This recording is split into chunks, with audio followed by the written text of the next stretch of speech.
And I just got the bug, like, I can teach people who are blind and visually impaired, and I'm good at it. Please welcome Campabilities founder, Dr. Lauren Lieberman. The higher expectation the community has, the less barriers we're going to have on people with visual impairment. Our website is campabilities.org. It's awesome. We have a lot of resources like videos, books, tip sheets, assessments. And now, let's learn about Campabilities. Here's Dr. Lauren Lieberman. We hope you enjoy. You can get so much information about how to teach kids with visual impairments on our website. Welcome to Blindabilities. I'm Jeff Thompson. Today in the studio, we have Dr. Lauren Lieberman. She is the founder of Campabilities and the director of Campabilities in Brockport, New York. Dr. Laura Lieberman, it's exciting to have you here, and thank you so much for taking the time to come on to Blindabilities. Oh, thanks. It's great to be here, Jeff. Thanks for inviting me. I've heard so much positive news coming from Campabilities, and it's just great to be able to have the founder right on the show here to share with us a little bit about the story behind Campabilities.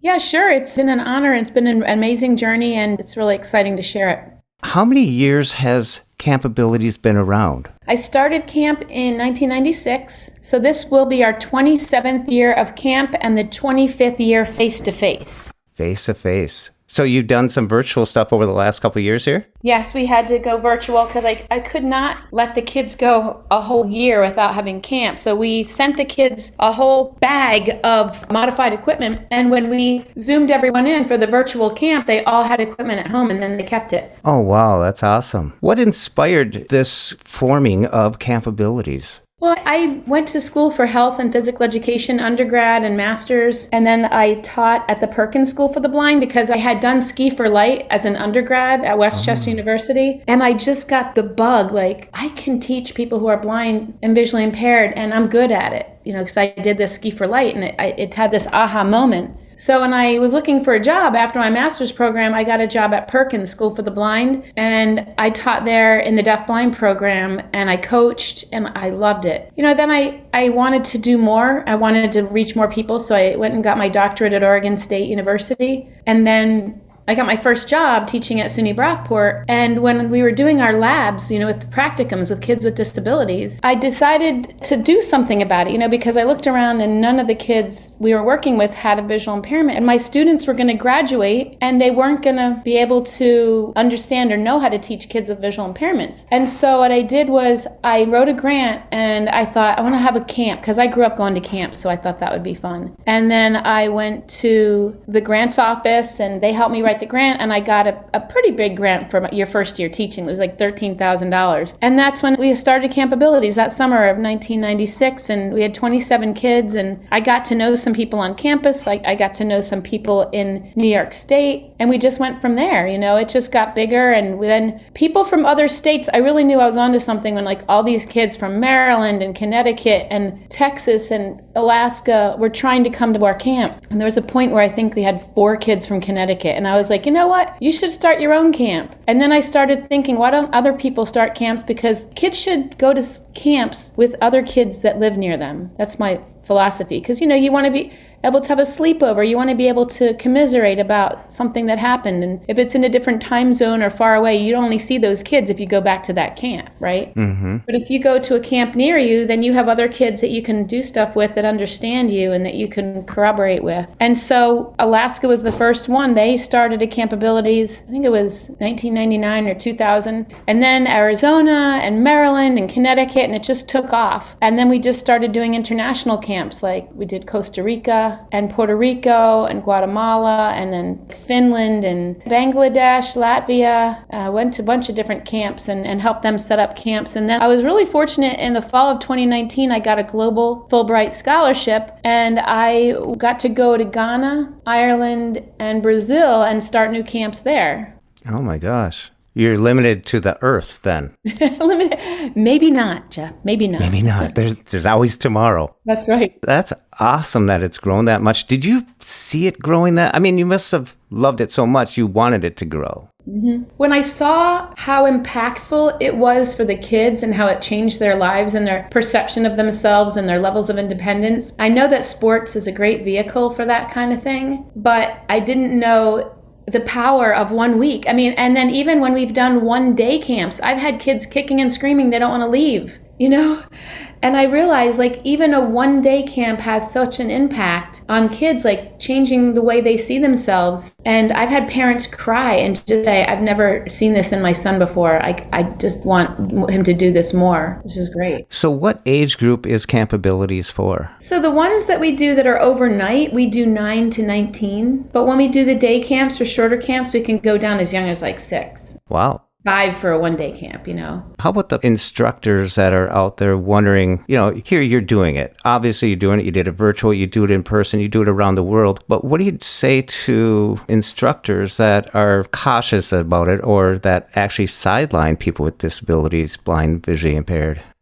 Unfortunately, that happens a lot. I'm sure you've seen it a lot. But we are calling this the dignity of risk because other kids that the same age as the kids that we're sidelining are getting the opportunity to play hockey or volleyball or basketball. And it's not right to take away their right to get hurt. They know the consequences. And so if we sideline them, they never get to experience hockey and understand it and see if they like it. How are they going to know about blind hockey if they don't even know about hockey? And so what we try to do is expose the kids to as much as we can, as safe as we can, but don't put them on the sideline. We give them the opportunity to take their same risks as their peers, and that's called dignity of risk, and we're pushing that because we're also teaching self-advocacy, which is a really big part of our camp. We actually just made a self-advocacy playbook, like a manual. How do you learn how to self-advocate? We just finished a whole textbook on self-advocacy, and now this summer we're also making a video on it as well. In other words, just let's give it a try when you respond to an instructor that doesn't know about adaptive sports. You also have to accommodate their fears. So if they're afraid of you getting hurt, or they don't have the right equipment, or if they don't know the rules, or they've never seen somebody do that sport before and safely, we have a whole library of videos, and we have a whole website of equipment companies where people can get the equipment. So it's not as consuming or as nebulous as it used to be. Yeah, because some people think because someone's doing a sport and they just see a YouTube video of it real quick and stuff, and they think, oh, it's the elitist. But I myself joined blind hockey on a whim, like, I don't know how this is going to work, but it really opened up the doors to it. And it was by word of mouth that I heard it from another friend. It wasn't a document I read or something through the email. Someone mentioned it, and I thought, if they can do it, why can't I? And I think you mentioned that right away, that's why it's important to get some local Campabilities going for people, because then you have that collaboration, that community involved. Right, yeah, that's the other thing. For example, one of my campers got so fast on his cross-country team. First, they weren't going to let him run cross-country. They finally let him run cross-country, and now he's so fast, they can't find a guide for him because he runs the sub 6-minute mile. So they email me that, hey, Dr. Lieberman, Lauren, we need a guide for Braden, but we just need to tell you that he's been running like a 5:59 miles, so they have to be fast. We'll pay him. And I'm like, first of all, if you find somebody that has that time free, you're lucky. And then if you find somebody that has that time free that's willing to guide and they can run that fast, you're really lucky. And they did. They found someone. Oh, wow. Yeah, I found out that the people and the families behind sports, when we were playing adaptive type of sports, it takes a whole community. The community is really what I've noticed as 50% of my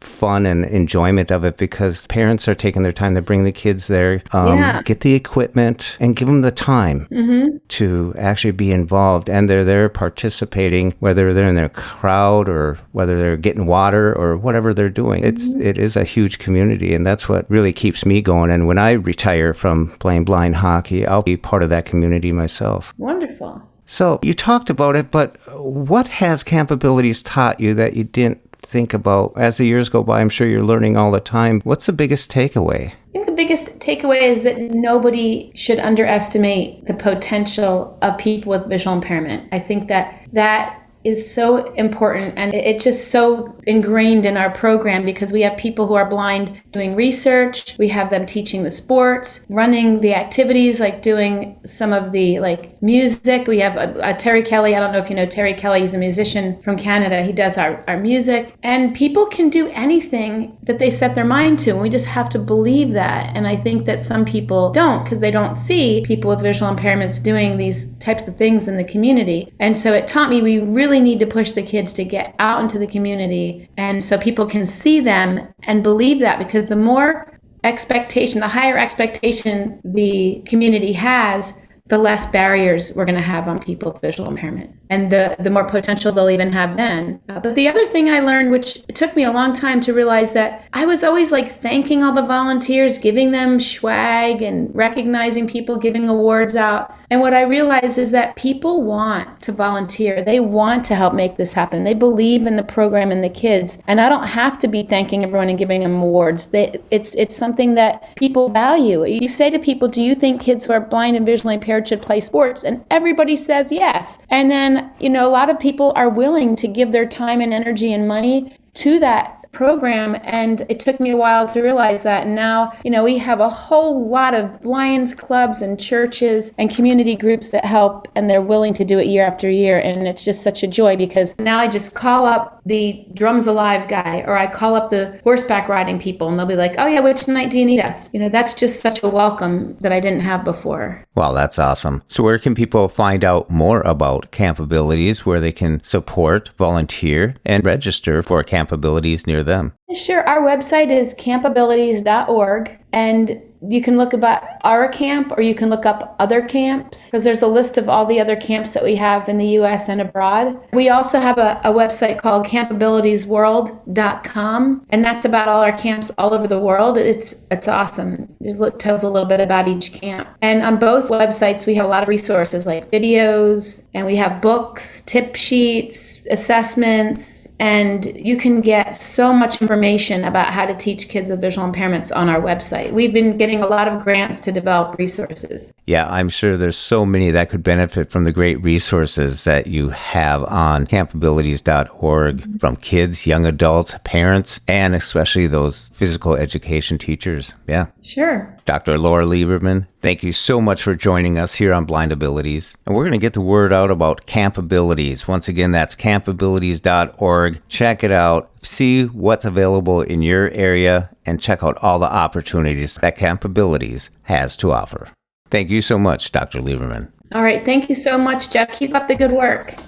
It's definitely worth coming back every year because of the friends that I make each year, and also the sports we get to play are really fun. Camp is it's awesome. It's for kids that play sports, and being a great athlete when I was younger, when my vision got worse, it was a great way to incorporate both sighted sports and blind sports. This is where I learned about goalball and beat baseball, so it's really awesome.